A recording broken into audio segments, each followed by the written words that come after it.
Hey everybody, welcome to the Soulful Eclectic. I am your host, Diana Collins, and I always want to start out by welcoming you all. Welcome to those who are new to the podcast. Thank you so much for spending your time with me. I thoroughly appreciate you and you reaching out and being a part of the Soulful Tribe. For those of you who have come back and to continue to come back and share your time with me. Thank you. I appreciate you so much. Your time, your presence, your sharing of the information, sharing the podcast is so valuable to me. And I cannot stress that enough that I love that you are all part of the tribe. So thank you wholeheartedly. So, coming at you with love and light, I just want to share this episode with you today. This episode is actually with Dr. Stephanie English. Dr. English is a nurse practitioner, psychiatric nurse practitioner out of New York, and she's there she's many things, but she's also a new friend of mine and love her dearly from a fellow nurse practitioner perspective and health educator, wellness individual. We're always out there in the community trying to enrich the community to be healthier, both mind, body, and soul. Because as nurses, nurse practitioners, we are holistic practitioners and we take care of the complete individual, not just pieces of the person. So I appreciate having her on this episode and it's a two-parter. So this is part one for Dr. Stephanie English. So with that, I lead into our chat. And I hope something that we talk about resonates with you and hopefully sparks some chances of change within you and within your family structure, or just, again, everything starts with you. So hopefully it leads you to be a better you and also share your authentic self with yourself, family, friends, and also the community. So with that, thank you, Dr. Stephanie English. I would like to welcome you, Dr. Stephanie English, to the Soulful Eclectic podcast. It's you're very welcome, and I appreciate so much in having you here with us because a lot of things we talk about these days is about mental health and maintaining our mental health, especially during this pandemic. And I think you have a wealth of knowledge to share, not only about yourself, but what you do within the community. So, if you can just start by just telling me a little bit about you, you know, your nurse practitioner, your practice, that kind of thing. Yes, I will definitely get into that. I always like to start with the fact that I'm human. Yes. And I consider myself a fellow traveler. Mm-hmm. Even though I do work with clients who are looking for assistance with their mental health, I too am also in the process of trying to level up and make sure my mental health is good and remains good. So yeah, I am a psychiatric nurse practitioner as well as a licensed psychologist. Right now, I'm doing mostly medication management. I do have some therapy clients, but this is the year where I expand my practice and do some life coaching, as well as creating some classes specifically for those who are dealing with anxiety, depression, and just general mind health. I think a lot of what we do in psychology or in the mental health field is relevant to everybody, whether they are quote unquote in treatment or quote unquote dealing with mental health issues. There's a lot of mind health strategies and skills that any of us can use to live better. Right. And I'm so glad you started out with, the statement that you're human, right? Yes. Because people forget that we didn't come to this positions in our lives born. We weren't born in any of these positions, right? Right. We went through some trials and tribulations to get here. We had some failures. Absolutely. I like to tell my students when they look at me like you're a nurse, you're a nurse practitioner, you have this, you whatever. And I said, no. The master has failed more often than the student has tried. Absolutely. Right? So we've had absolutely. I call myself a weeble wobble.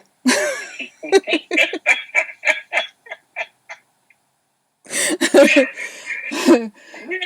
I Right? mean, I think we were trained, especially in mental health, and this is, I go back and forth with this when I'm talking with clients, how much to share, right? Right. Because we are taught in our training that the session is about the client, and it is. Mm-hmm. But I can't tell you how many times that I've wanted to. Sometimes I do, not often. That I too have had to come through some things, so to speak, and get better. And so that, yes, a lot of what I'm sharing is from the book and from my training, but a good part of it is also just being human myself, Mm-hmm. and having to deal with loss and having to manage anxiety and being in positions at work that I didn't like with supervisors who I thought was overbearing, right? Right. And how do I work my way through that with a modicum of grace? not Absolutely. always, not always my strong suit, I might add. So, a lot of times when I'm talking to my clients, a lot of it is personal experience as well. And that's amazing because that's one thing that in my nursing practice, both as a staff nurse and as a nurse practitioner, I always find that one part of myself that I'm willing to share that's personal and private, but also a part of me and something that happened to me with my patients and my clients, because you'd be amazed at how much they're willing to open up to you. They're bearing Right. their souls to you, Right. coming to you naked. And Right. they're like, here I am. So they're vulnerable. So I Right. think it's like a peace They are. offering, right? That's a great way of looking at it. Right? Yes. Yes. It's a peace offering to say that here's a piece of me that I'm sharing with you that's uncomfortable and private, but I want you to know that you can trust that the information you give me will remain that Right. private and in this sanctuary, right? Right. Right. Right. Um, Yeah. Yeah. You're absolutely right. right. So Yeah.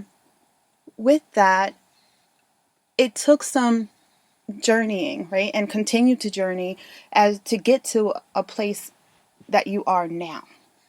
Yes. Definitely, Yeah. definitely, because we're Yeah. still all on some sort of journey of some sort. Yeah. I mean, I think where I'm at. I mean, there was a time in my life when I was working through issues about just me and how I felt about myself. There was times when I was working through getting comfortable.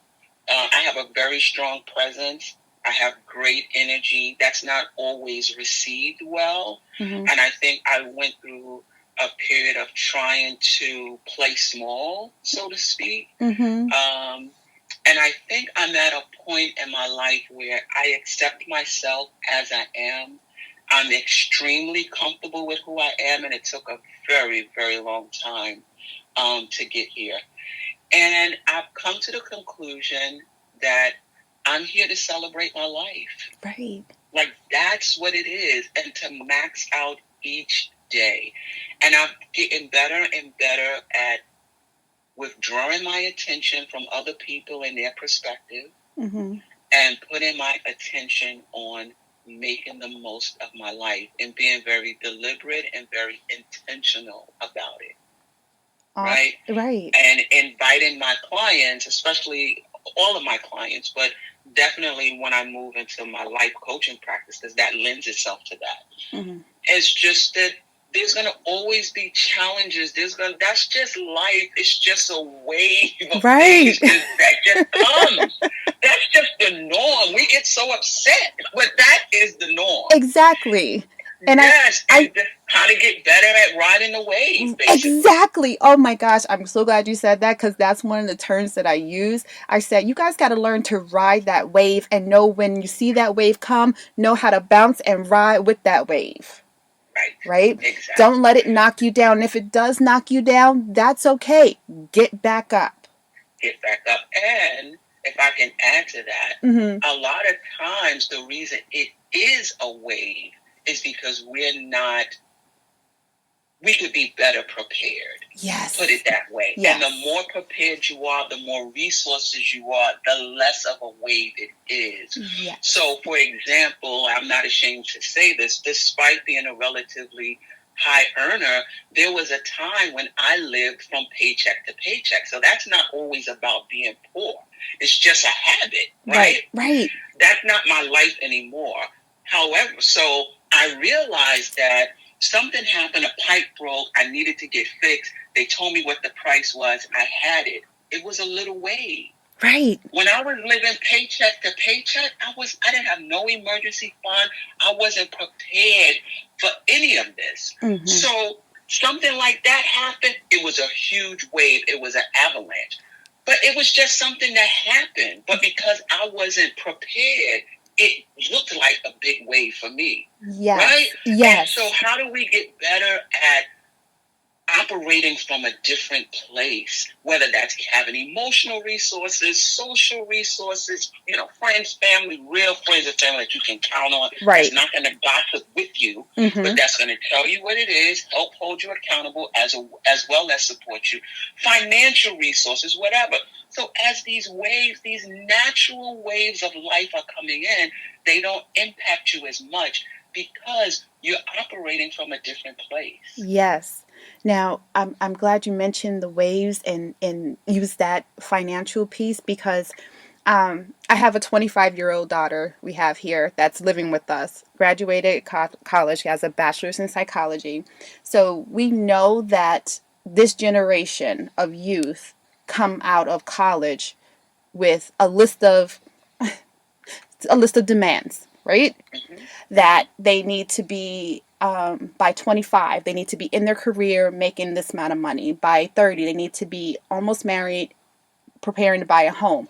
By this, and it just keeps going. So when they get those waves, because for them, they're always waves, because they're not prepared, because they live by a schedule that somebody else preset for them. Right. So, how do we learn, how do we teach or help guide that set of generation that these waves are not, they're big, yes, and they may look catastrophic, but there's a way that you can prepare for them. Right. But in that respect, it sounds like a self-created wave. It is. Because if you're saying, I need to be here by this time and I need to be over, says who? Right. Everybody is on their own journey. And I'm not against setting goals. Like right now in my life, I'm very deliberate. I'm very intentional. Right. But sometimes things happen. So yes, you do set a goal that I want to be here by a certain amount of time. By the end of the year, I want to be, I don't know how many pounds, whatever it is. Right. But things happen along the way. And sometimes it's out of your control. Right. Right? It's like the economy is such, where you may not be able to get the job that you want. Maybe there's a change in terms of how your field is perceived. Maybe there's so many people doing the same job, so the opportunities aren't there as they once was. So sometimes this is out of your control. So you're right. That's like self-created despair or self-created inadequacy where you start judging yourself because you're not living up to a target that has moved. Yes. You have to move with it. This is what it is now. Now, if it's because of you that you didn't do it, that's fine. I mean, I still don't think you should beat up on yourself. You need to sit down with yourself, reassess what didn't happen, and now what needs to happen going forward. But a lot of times there is a lot of feelings of inadequacy because people are not living up to some sort of narrative that they had no hand in creating. Yes. Now that narrative, right? And it's not just my daughter. I mean, a lot of youth I've experienced suffered from this because they set those goals. And as you said, goals are great because we all had goals to get to where we are.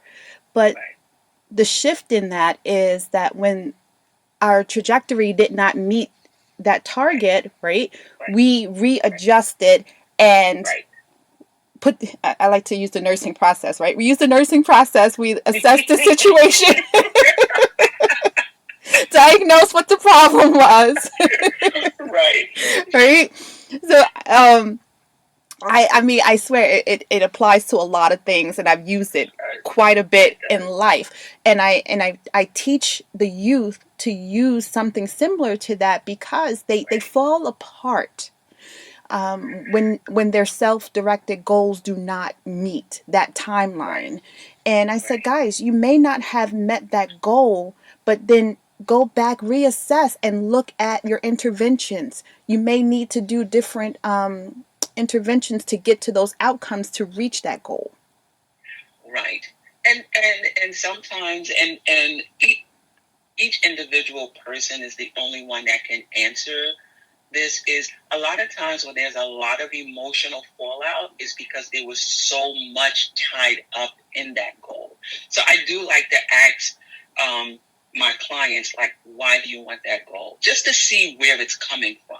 Okay. And a lot of times you'll see, not a lot of times, but sometimes it's coming from they want to succeed because they have to show somebody that they can do it, or I need to succeed by this time because everybody else is doing it, and I want them to see that I'm good enough and I'm smart enough, or I want to prove to myself that I'm good enough or I'm smart enough. So sometimes when a person is coming from, when it's just about them, they can feel the disappointment, deal with the disappointment, and then kind of, all right, what's the next step? A lot of times when there's a lot of emotional fallout, they can't seem to get back on track, you just wonder if there was something else underneath what the motivation for it. Yes. What was their drive, their initial drive for it?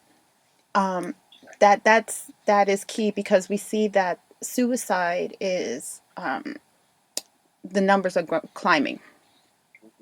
Oh gosh, and sadly, it's going to continue because of the situation that we're all in, and we're all affected on some level, right? Be it as that we're working at home 24/7, we have a decrease in hours, job, etc.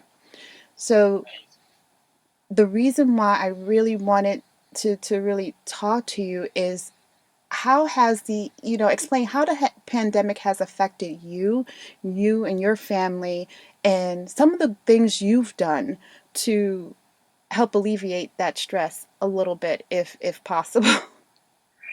Yeah, for myself personally,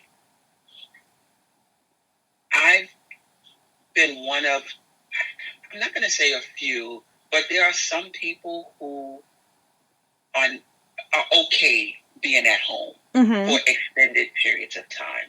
Okay. And I am one of those. And actually, during the pandemic, there's been more opportunities to work remotely, and I've took advantage of that. And now I'm able to, as of September, work 100% from home. So I can't say that I'm emotionally stressed from being home, but I will say that I miss going out, and I miss being able to travel to different places without taking a lot of precautions, or having trips that had to be canceled, or just a lot of outdoorsy stuff that I like to do. Right. Some people, especially in the beginning of the pandemic, some people still did them. I didn't. And so I did miss that. I miss going to the beach. I miss going to the park. I love the movies. Like, I will have movie day and I'll go to the theater and I'll watch 3 movies. Right? So I do miss that. But I can't say that I struggled emotionally. Okay. So I missed a lot. I will say, in terms of my clients, I'm definitely getting more referrals with anxiety, more referrals of people dealing with depression, and believe it or not, more referrals. This is the most referrals that I've received of people with attention deficit. Wow. And yes, so what the clients are saying to me is, that they've been able to manage at work because it was a structured environment and they had tools that they used. But during the pandemic, they had to transition to working from home. Wow. And without that structure, it was overwhelming for them.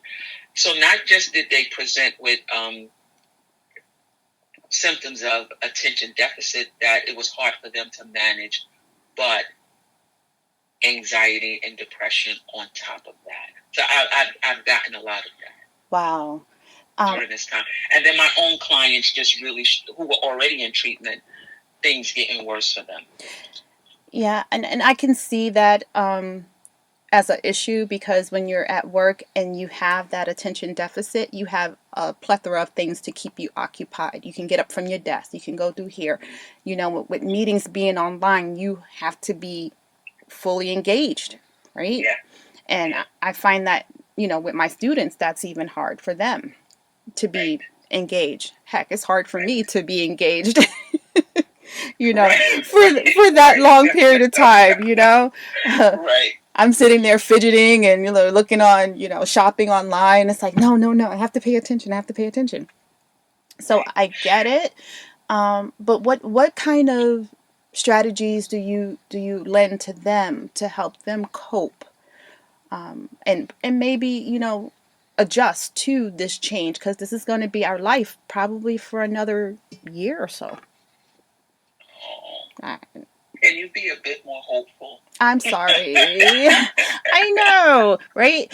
You know what? And the only reason why I'm not as hopeful because I'm in a hot spot. I'm in Arizona, Okay. and from what I have witnessed going to the store and things like that, people are not wearing their masks. Right. You know, they're actively sick going into different places. I mean, even just for my students, I've had students come in who are ill, and I sent home. I'm like, no, get out. I don't know what it is. I'm not going to sit here and be your diagnostician and diagnose you right now. That's not the role I'm in at this position here. Right. So I'm not doing that. You need to go, well, can you tell me what's wrong with me? No. Right. Right. Right? Right. So, Right. but that's what we run into here.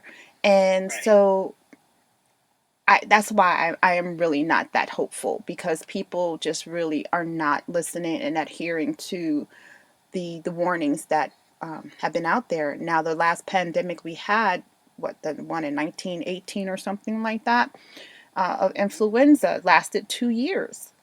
Right. You know, and that was took forever to get a vaccine, of course. We got a Right. vaccine much faster this time around, but who knows? Right. Who knows how effective it's going to be? Right? Is it going to be annual? Is it just a one-time thing? Right, right. A lot of unanswered question. So I'm sorry. That's why I can't be so hopeful.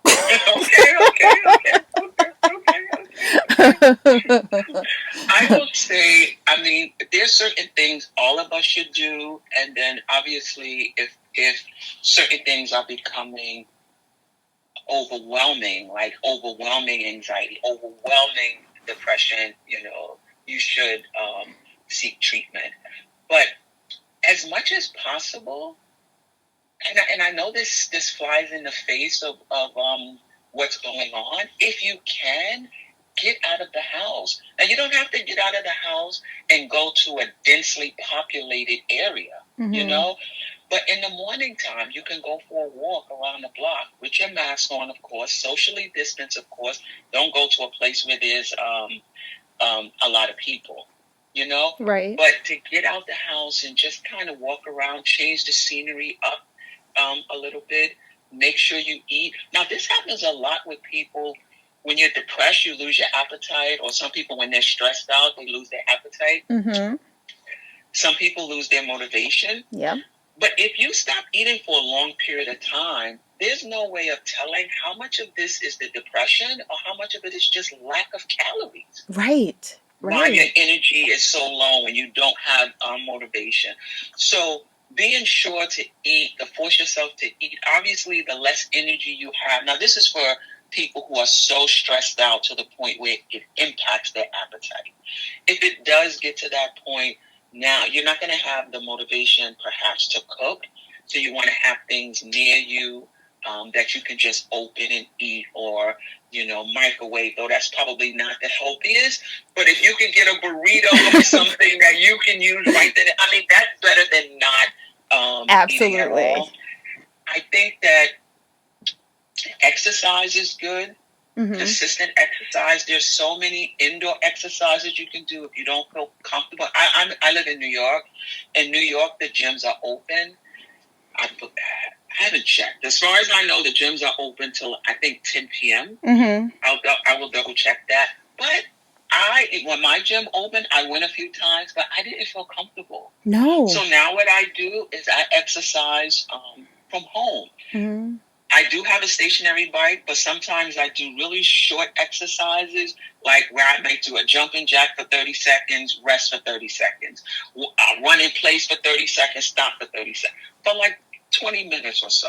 But something where I'm still physically active. I'm getting older now, so I have to stretch. Mm-hmm. When I was young, I didn't need to stretch, do balancing exercise. I didn't need to do any of that. Now I got to stretch. I got to do my balancing. So whatever exercise you can get, whether that's walking around the block, if you're comfortable, or even at home, that's very important. And listen, I'm not going to be negative about television. I've binge watched shows. I'm catching up on a lot of shows as well. Mm-hmm. But if you can also stimulate your brain as well, reading books, crossword puzzles, absolutely, whatever it is to stimulate your mind, that's important. And this is also the time. Just spend a little time with yourself, asking yourself, okay, I got this extra time. Some people, it's unfortunate, but some people were laid off and furloughed, and some people find themselves with extra. Some people less time, right? Because now they got homeschooling and what have you. But some people do find themselves with extra time. Right. To sit down with yourself and have a conversation about what you want your life to look like overall, and how are you going to work toward that? And it doesn't even have to be that big. If that's too overwhelming, wow, how do I want my life to look? My goodness. Then you could break, how do I want my relationships to look? How do I want my body to look? You could break it down into domains if that's too overwhelming. And this is the time just to reflect, knowing what I know about the relationships I've had up to this point in my life. What kind of relationships do I want going forward, right? Because when you get to a certain point in your life, you have a lot of information about what you like and what you don't like. And so this is the time during the pandemic, get out a piece of paper and a pen or a computer or whatever you use, laptop, and just spend some time with yourself and ask yourself, you know what? This pandemic is helping me realize that things can change in a moment. I mean, that was always true. Right. But this is like a personal experience with it. Right. And, how do I want the rest of my life to look? Exactly. And be more intentional and deliberate about that. Exactly. And I know a lot of people have taken this time during the pandemic to learn a new skill, do a new hobby. Unfortunately, I was not able to take part in that. I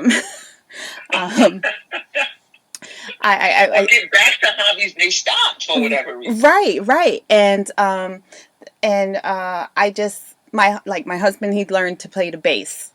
And I'm standing there. Yes, right? And I'm sitting here like, you lucky dog.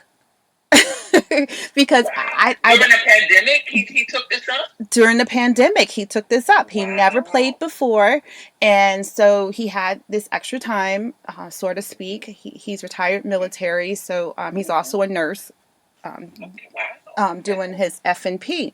So he's like, yeah, I'm going to just go buy a bass. And, he bought the game Rocksmith or whatever. And he's taught himself how to play bass. He's still learning, but that's one of the things he took up, and he's been diligent about it. Right.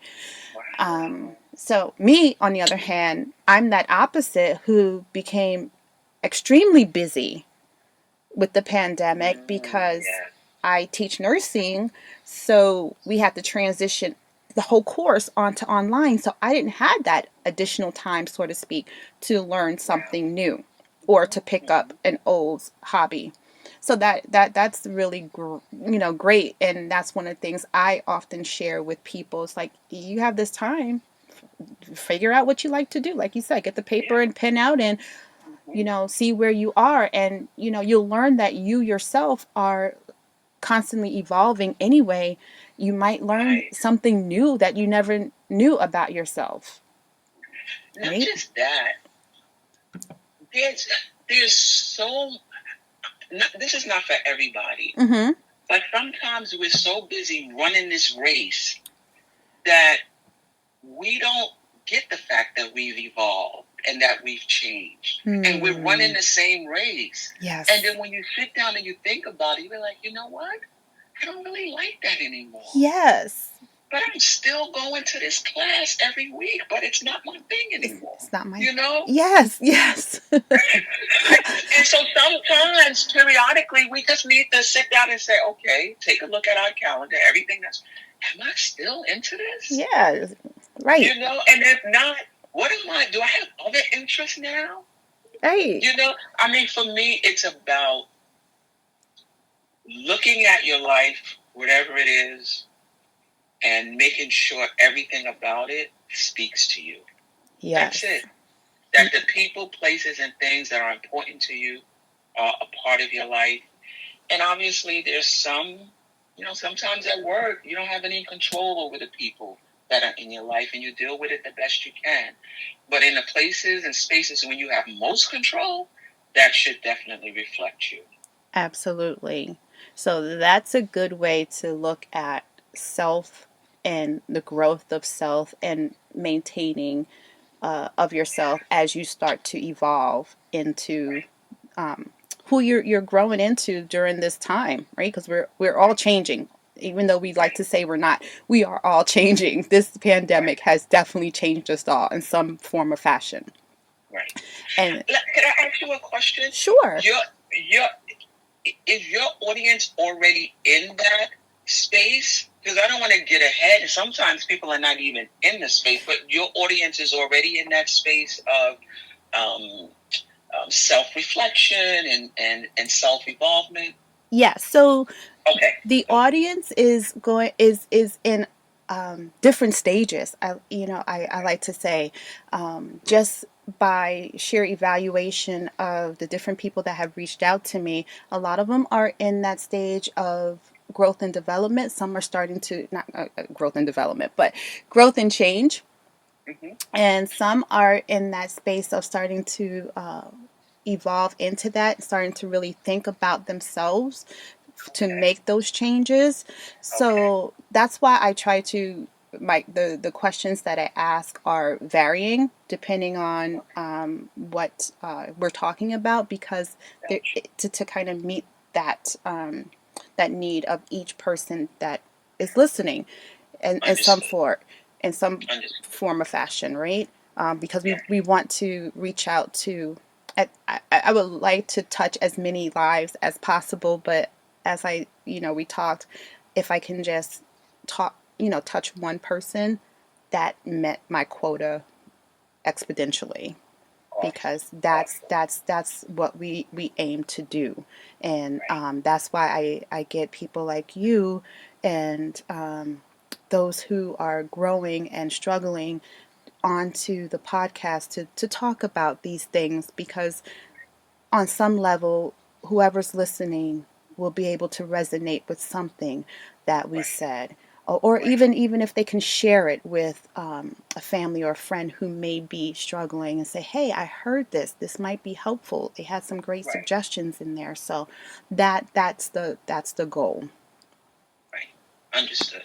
Such a great conversation talking with Dr. English, Dr. Stephanie English, Dr. Steph. Yeah, it really was. And to just get those pointers that we're all human. And during this pandemic, we really need to take that time to strengthen our mind, body, and soul, because that is what's going to keep us and sustain us as we are trying to just maintain and recapture and just live our day to day lives. And as we see, this has just been complicated by a pandemic. So anything could happen. So yeah, so thank you, Dr. English, for joining me. And I hope that you decide to come back and visit us and give her some more tips and some more pointers. So, this is part one with Dr. English, and I do have a second part with her, and that will definitely be up. That episode will be up on Friday. But thank you so much, and I thoroughly appreciate you. And if you guys have any questions for myself or for Dr. English, please feel free to email me. DC at thesoulfuleclectic.com, and that's Delta Charlie at thesoulfuleclectic.com. So just in case it sounds like I'm saying BC, it's not BC, it's DC at thesoulfuleclectic.com. And you can also find me on Facebook. I am dcsoulfuleclectic.com. Sorry, no .com, but DC Soulful Eclectic. And also I am, oh, goodness, I'm on Instagram too. And Instagram is the dot soulful eclectic. And also, you can just come on the page, send us a message. I have a private group that you can definitely reach out and be a part of. That's also great. And we're just developing, sharing ideas on the group. And yeah, thank you so much. And I look forward to hearing from all of you. So please give me your feedback on anything that you would like to share. And I look forward to hearing and seeing what you guys have out there and what you guys are creating. Please share. Share with us what you've created during this time of the pandemic and share with us what you've learned and changed about yourself during this time. So, as always, take care of yourself and each other. Please be mindful of staying well during this time and also check in on your friends and neighbors. A hello, how are you goes a long way. So, with that, I'm sending out love and light to you all. Namaste.